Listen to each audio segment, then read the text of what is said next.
ਪਿਛਲੇ ਕਾਫੀ ਦਿਨਾਂ ਤੋਂ ਦਿੱਲੀ ਦੇ ਜੰਤਰ ਮੰਤਰ ਦੇ ਵਿੱਚ ਪਹਿਲਵਾਨਾਂ ਵੱਲੋਂ ਬੀਜੇਪੀ ਦੇ ਇੱਕ ਲੋਕ ਸਭਾ ਦੇ ਮੈਂਬਰ ਅਤੇ ਮੰਤਰੀ ਦੇ ਖਿਲਾਫ ਧਰਨਾ ਪ੍ਰਦਰਸ਼ਨ ਕੀਤਾ ਜਾ ਰਿਹਾ ਕਿਉਂਕਿ ਕਿਤੇ ਨਾ ਕਿਤੇ ਬ੍ਰਿਜ ਭੂਸ਼ਣ ਦੇ ਉੱਪਰ ਇਹ ਦੋਸ਼ ਨੇ ਕਿ ਉਸਨੇ ਜਿੰਸੀ ਸ਼ੋਸ਼ਣ ਕੀਤਾ ਹੈ ਔਰ ਜਿਸ ਨੂੰ ਬਰਦਾਸ਼ਤ ਪਹਿਲਵਾਨ ਕਦੇ ਨਹੀਂ ਕਰਨਗੇ ਔਰ ਜਿਹੜੇ ਲੋਕ ਇਸ ਦਾ ਸ਼ਿਕਾਰ ਹੋਏ ਨੇ ਉਹਨਾਂ ਦੀ ਨਾਰਾਜ਼ਗੀ ਦਿਨੋਂ ਦਿਨ ਵੱਧਦੀ ਜਾ ਰਹੀ ਹੈ ਔਰ ਪਿਛਲੇ ਦਿਨੀ ਆਮ ਆਦਮੀ ਪਾਰਟੀ ਦੇ ਦਿੱਲੀ ਦੇ ਮੁੱਖ ਮੰਤਰੀ ਅਰਵਿੰਦ ਕੇਜਰੀਵਾਲ ਵੀ ਪਹਿਲਵਾਨਾਂ ਵੱਲੋਂ ਇਨਸਾਫ ਨੂੰ ਲੈ ਕੇ ਔਰ ਉਸ ਮੰਤਰੀ ਦੇ ਖਿਲਾਫ FIR ਦਰਜ ਨੂੰ ਲੈ ਕੇ ਸਰਕਾਰ ਬੀਜੇਪੀ ਦੇ ਖਿਲਾਫ ਉਹਨਾਂ ਨੇ ਪ੍ਰਚਾਰ ਕੀਤਾ ਸੀ ਕਿ ਇਸ ਤਰ੍ਹਾਂ ਕਿਉਂ ਹੁੰਦਾ ਹੈ ਕਿਉਂ ਨਹੀਂ ਆਪਣੇ ਮੰਤਰੀ ਦੇ ਖਿਲਾਫ ਬਣਦੀ ਕਾਰਵਾਈ ਕਰਦੇ ਔਰ ਅੱਜ ਨਵਜੋਤ ਸਿੰਘ ਸਿੱਧੂ ਜਿਹੜੇ ਕਾਂਗਰਸ ਦੇ ਦਿੱਗਜ नेता ने उन्होंने भी आड़े हथी बीजेपी ਨੂੰ लिता है कि आखिर क्यों नहीं अजे तक FIR दर्ज हुई और दूजे पासे डिले क्यों की जा रही है जिन्हां ਵੱਲੋਂ डिले की जा रही है उन्हां ते भी परचा होना चाहिए कि हुण तक तुसीं FIR दर्ज क्यों नहीं की।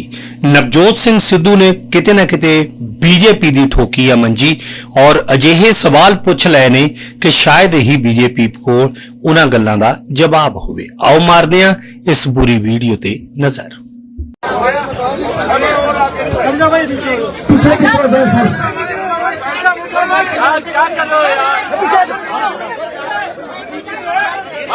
नीचे रख नीचे थोड़ा सा नीचे हाँ नीचे रख लो गिरे ना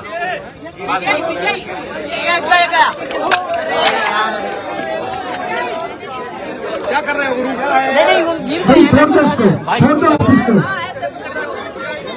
भाई हाथ रख लो यार हाथ रख लो बैठ जा भाई पकड़ लो और पकड़ लो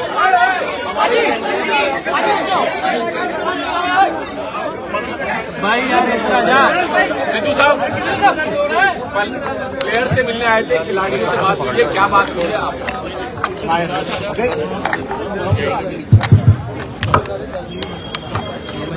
नीचे कर।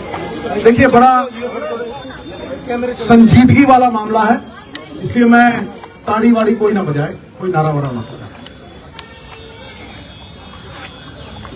मैं अपने स्पोर्टिंग हीरोज के लिए आया हूं और मैं ये जानता हूं कि स्पोर्ट एक साधना है।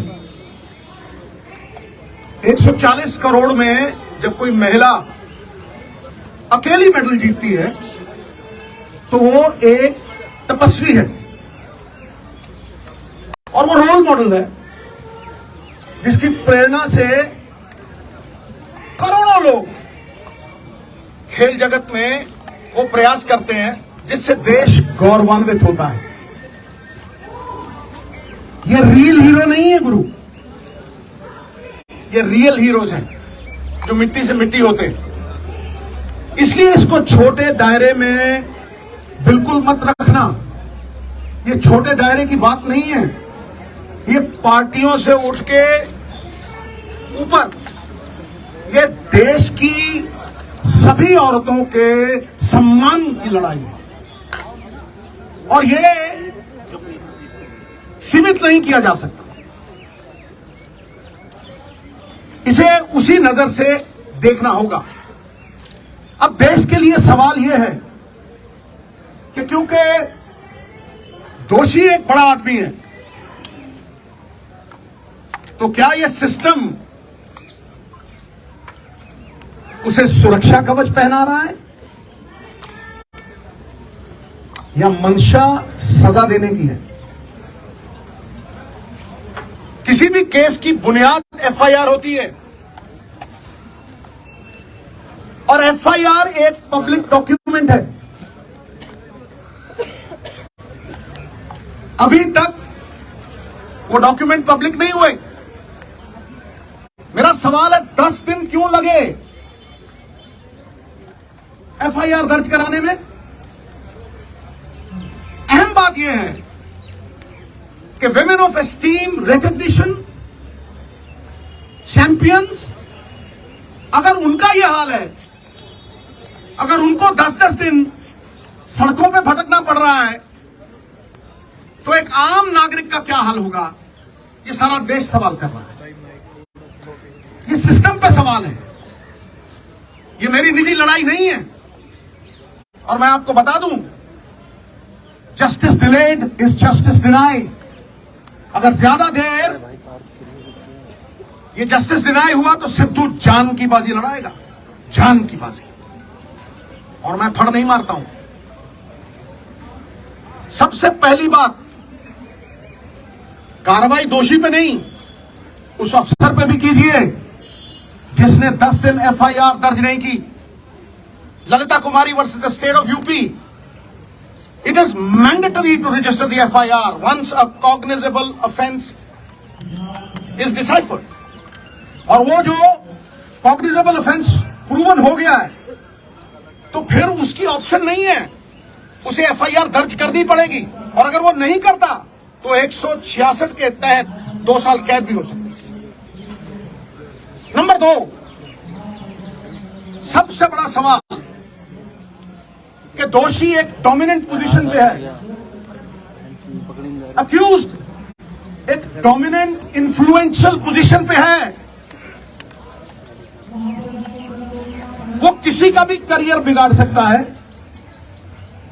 और किसी को भी धमका सकता है। तो फिर आप कैसे एक्सपेक्ट करते हैं कि वो इतनी डोमिनेटिंग पोजीशन पे है, एक फेयर इन्वेस्टिगेशन होगी? Where is the moral authority now? He must resign for a fair probe, for a fair investigation. FIR दर्ज इसलिए नहीं की गई, कमेटी बनाने का मतलब पूरा देश समझता है। You are sweeping things under the carpet. FIR का मतलब, इसका कमेटी का मतलब क्या है कि ठंडे बस्ते में डाल दो, भटकने दो और देरी करो, डिले करो, डिली डाली। कितनी कमेटियों ने सजा दी है भाई? फिर अहम सवाल जिसमें मैं आ रहा हूं, सबसे महत्वपूर्ण सवाल, अब जो एफआईआर हुई है और कोर्ट की प्रोसीडिंग से मैं पूरी तरह से कन्विंस्ड हूं, वो पॉस्को एक्ट के तहत हुई है। पॉस्को में, POCSO is not a bailable offence. जब वो बेलेबल ऑफेंस नहीं है, किस धारा के तहत किया है? आप माइल्ड एफआईआर तो नहीं कर रहे उसे क्लीन चिट देने के लिए, बैकडोर एग्जिट देने के लिए। बताइए किस धारा के तहत आपने वो किया है? और क्योंकि वो माइनर की कंप्लेंट है, उसमें कंसेंट मैटर नहीं करती। मिनिमम सजा 3 से 5 साल है, अरेस्ट क्यों नहीं हुई? I am asking the question, ये अरेस्ट क्यों नहीं हुई? और सबसे बड़ी बात, इस बात को मैं आपको विनती कर रहा हूं, इस बात को मैं चिल्ला चिल्ला के कह रहा हूं कि अगर आप सच तक पहुंचना चाहते हैं, अगर आप तथ्यों तक पहुंचना चाहते हैं, you want to uncover the truth, तो जैसे बाकियों की होती है custodial interrogation is a must. पकड़ो जैसे होता है, अरेस्ट करो और कस्टोडियल इंटेरोगेशन, वरना it is a meaningless exercise, फिर उसका कोई फायदा नहीं है। बारंबार 10 दिन भटकाते रहे हो, इतने बड़े बड़े लोग हैं, तालीम का जोर इतना, तहजीब का शोर इतना, अरे बरकत क्यों नहीं होती? तुम्हारी नीयत में खराबी है, तुम्हारी नीयत में खराबी है। और देवताओं की नीयत में भी आ जाए अगर फर्क, नजारा चाहे जन्नत का क्यों ना हो जाएगा गर्क। सो ये सबसे अहम मुद्दा है साहब। क्या कानून ऊंचे लोगों के लिए दोहरे मापदंड रखेगा? जिन्होंने देश को गौरवान्वित किया, जिन्होंने मेडल जीते, will you belittle them in front of a nation of 140 crore? Why is this happening? अरे जिनके मत से बनती हैं सरकारें, खेल जगत के चमकते हुए सितारे आज सड़कों पे दर बदर भटक रहे बेचारे। क्यों? Is the law different for the high and the mighty? It cannot be. Resignation होना चाहिए, इंटेरोगेशन होनी चाहिए, और सबसे बड़ी बात, अरेस्ट करके कस्टोडियल इंटेरोगेशन। मैं इस केंद्र बिंदु पे खड़ा कर रहा हूं। केंद्र बिंदु तो ये लड़कियां हैं। अरे साहब, शेरनियों की दहाड़ है इनकी। नहीं तो जब ऐसे केस होते हैं, धन्य है हमारी संस्कृति। कितने ही बब्बर शेर हो जाए, सवारी तो दुर्गा ही करती है, समझे? धन्य है वो मां बाप जिन्होंने ऐसी बेटियों को जन्म दिया जो जुर्रत रखती हैं, जो सवाल करती हैं। क्या आपको लगता है कि ये सिर्फ अपने लिए लड़ रही हैं? ये पूरी दुनिया की औरतों के सम्मान के लिए लड़ रही हैं। और ये दहाड़ चंद लोगों तक सीमित नहीं है, ये मूवमेंट है, movement. It is a movement. You will see support pouring from all quarters. इसे रोक नहीं सकेगा तूफान, जब झूम के उठेगा तिनकों से न टाला जाए। सो मेरी आपसे रिक्वेस्ट है, मैं बात लंबी नहीं खींचना चाहता, बात टेक्निकल करूंगा, बात लीगल करूंगा, और बात वो करूंगा जो देश की आवाज है। ये देश देखना चाहता है कि दोहरे मापदंड क्यों हैं बड़े लोगों के साथ।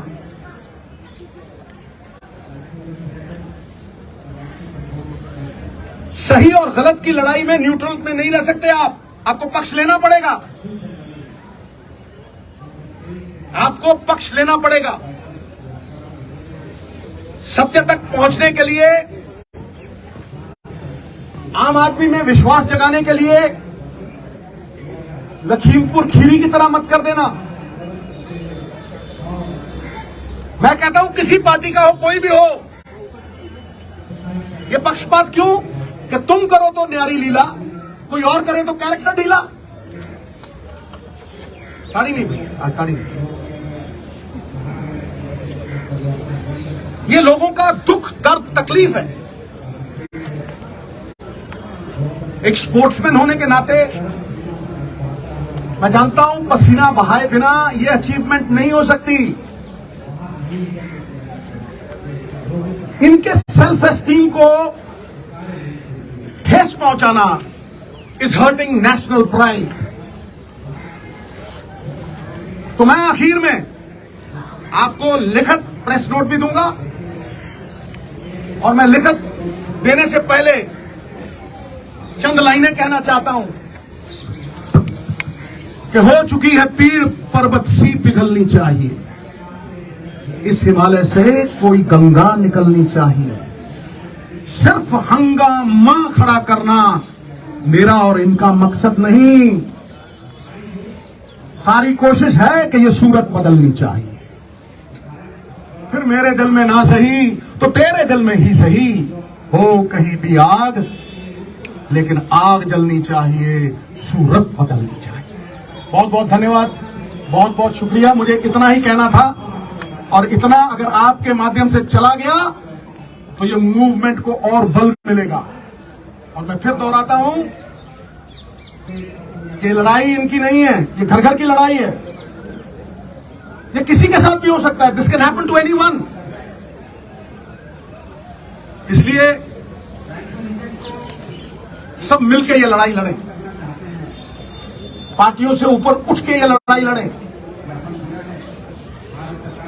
ये पांचों उंगलियां कोई टेढ़ी है, कोई लंबी है, कोई छोटी है, लेकिन जब इकट्ठा हो जाती हैं तो अपनी ताकत से 1000 गुना बोझ उठा लेती है। बहुत बहुत धन्यवाद। जय हिंद, जय भारत।